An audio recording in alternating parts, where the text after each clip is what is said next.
Hi everybody, welcome back. We're going to go on to our watercolor step. I'm going to show you a few techniques as well as some color theory. So where I left you, you should have had your letters all done, reflected in symmetry, and you should have had them outlined in some sort of water resistant media like oil pastel or crayons. Okay, so the next step is to get water paint, some water in a little cup, and you're going to need a small brush and a larger brush. If you're missing any of these supplies, shoot me an email and I can make arrangements to get those supplies to you. So the first thing we're going to do is just a basic watercolor fill-in of these letters. Okay, so we're going to use more pigment than water with this. Pigment is another word for the color that we're using. This is the color we're using. The pigment is the paint. So we're going to use more paint and less water. The way that we prep a watercolor palette is like this. We dip our brush in plain water. We bring our brush over the color that we're going to use and only the color that we're going to use. The reason that we do this is because if we make a mess in all of our colors that we're not going to use, we're wasting our palette. Okay? So, red's complement is green. We'll talk a little bit about that later. I'll post a video for you to understand a little bit later. But what you need to know right now is red's complement is green, so that is the only one I am going to add water to at this time.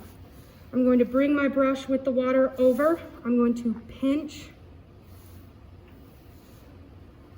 2 drops into the paint. So I'm going to put my paintbrush into the water and I'm going to pinch 2 drops into the paint, which I already did. From that point, I'm going to swirl the pigment and the water together until I have a pretty thick and dense consistency. We're going for a dark color for the inside of our letters. Does this look dark enough, boys and girls? Yeah. Let's try it. This is just an example paper, so let's just try it. Is that dark enough? Yes. Okay. How can we make it lighter? Who knows? Raise your hand if you know. Noah. Add more water. Add more water. That's how we make it lighter. What's it called when we make a color lighter? Raise your hand if you know. Good job. Tint. Good job. What's it called if we make a color darker? Raise your hand if you know. James? Shade. Shade. Good job. Awesome. Okay. So, my color is prepped. I'm going to go to the first letter that I choose. Every letter is a family, so all the C's are outlined in Red. Okay. So I'm going to swirl, swirl, swirl with my small brush. And then I'm going to apply my paint to the letter. Notice how I'm not going whoosh, whoosh, taking a bunch of paint on here and making a big pile. I'm taking one application, and what am I doing, boys and girls? Lightly brushing it. I'm lightly brushing it, and I am moving the pigment around the letter, okay? Yes. And I'm gonna move this around the letter until I totally run out and I end up with a look that's kind of like this and there's splotches. Then I can get some more paint. Okay, this paper is expensive, like I said. Water resists, or it's not water resistant, it's very absorbent.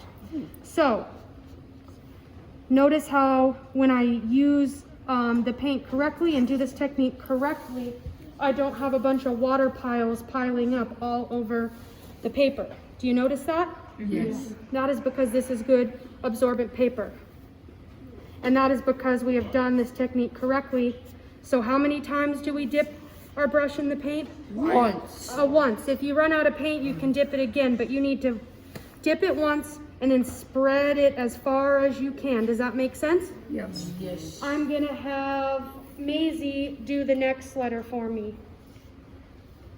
Okay, so our paint is prepped. She's spreading it around the letter. Now Now she's starting to run out, so what can she do, boys and girls? She can color get dip. more paint. Good job, you guys.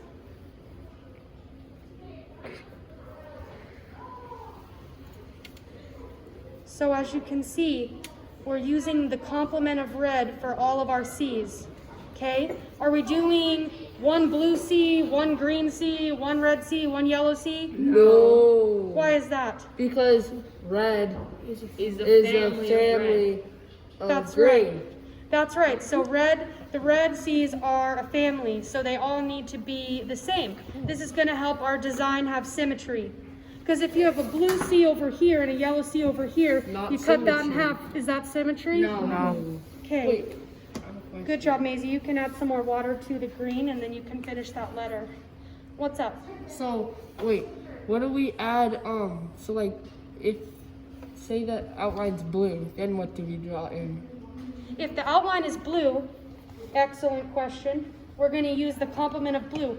What's blue's complement, boys and girls? Look at the color wheel across the way. Oh, orange. That's right. The complement is across the color wheel. Oh, it's like inverted. So blue's complement is, say it loud, blue's complement is Orange. Purple's complement is Yellow. Say it loud again. Purple's complement is Yellow. Red's complement is Green. Awesome. Good job. Good job, Maisie. Thank you. Okay. I'm going to quickly finish this up. Okay. Again, taking the pigment, more pigment than water, spreading it around the entire outline. Okay. Trying really hard to stay in the lines. Didn't do such a good job right here. Now, what do you notice about this oil pastel or crayon, some of you might use at home, that we use to outline? What do you notice that it does to the water when the water hits it? Raise your hand if you know. It like keeps it in, kind of? It keeps it in. It's like a gate. It keeps it in. Okay? If I put, here, let me show you this. If I put oil pastel right here, and I take the color, let's just try orange. I just prepped that palette wrong. And I try to paint over it, what happens? Oh, it absorbs it. No, it resists. It resists it. Good choice of word, Hagen. It resists it. That's why we're using oil pastel or crayon, a water-resistant pigment, because we're trying to keep the watercolor paint inside the letter. Does that make sense? Yeah. If we had this outlined in Sharpie, what do you think might happen? It would smudge. It'd be a little easier to go outside the lines, wouldn't it? Yes. Okay, so that's the instruction for what you're going to do for your letters. You're going to do this for all of your letters. We only have some of our letters right now. We're missing 3 W's because we just didn't get there. Okay, so if I have these ones, these L's, super creative, outlined in yellow, boys and girls, what color paint am I going to use to paint the inside of them? Purple. Okay. If I have this W outlined in blue, what color am I going to use to paint the inside, boys and girls? Orange. Good. Okay, now for our final step. The final step is a watercolor wash. Wash. What does wash insinuate? What does it mean when we Like- wash something? Like clean it with water. We use a lot of water, okay? So, we're going to take clean water. I need someone to zippity quick get me clean water. Zippy quickie. Okay, you talking on the water. Boys and girls, needs to be quiet. Oh, it's kind of. Thank you so much. Okay, what we're gonna do first is get plain water, plain clean water. We're going to apply it to a small area at a time. What happens if we apply water to the entire thing? It gets sloppy. Well, if we apply it to the entire thing, by the time we go to paint, what's going to happen to this It'll be water over dry. here? It'll be dried up. So we're going to work section by section. Then we're going to prep our paint, which I should have done before. Okay? 2 pinches. 2 pinches. 2 pinches. For the watercolor wash, we are going to use water first. Then we are going to dip Everybody say dip, dip, into the paint. Watch what happens. Okay? It spreads. If the paint is spreading, you know that you are doing a watercolor wash correctly. Okay? Your job with the watercolor wash is to add at least 3 colors. Do we want hard lines with this watercolor wash? Just take a guess. No. So, now I'm going to add blue. Notice what happens. Am I doing it correctly? Yes. Am I doing it correctly there? Okay. You should get a nice blend. What happens when we blend blue and yellow? Green. Awesome. Okay, so I've got 2 colors now. You do? I've got 2 colors of paint on my watercolor wash. Okay. What one should I use next? Purple. Dip. What do we put down first with the watercolor wash? Droplets. Water. Okay, good. Notice how it's blending like a nice sunset or sunrise. That's what we want. Okay? I'm gonna have Noah do a watercolor wash. Here, we've already used 3 colors. You can use another color or you can repeat. Does it matter which colors you use? It does not. Don't use brown or black because it's just not the best colors for this wash effect. But you can use any colors. You have to use at least 3, okay? And they need to blend like a sunset or sunrise. There you go. Is he doing it right? Yes. How do we know he's doing it right? Because it spreads.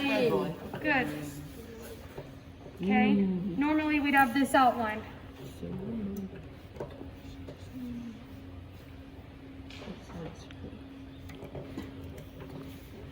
Excellent. You can stop it now.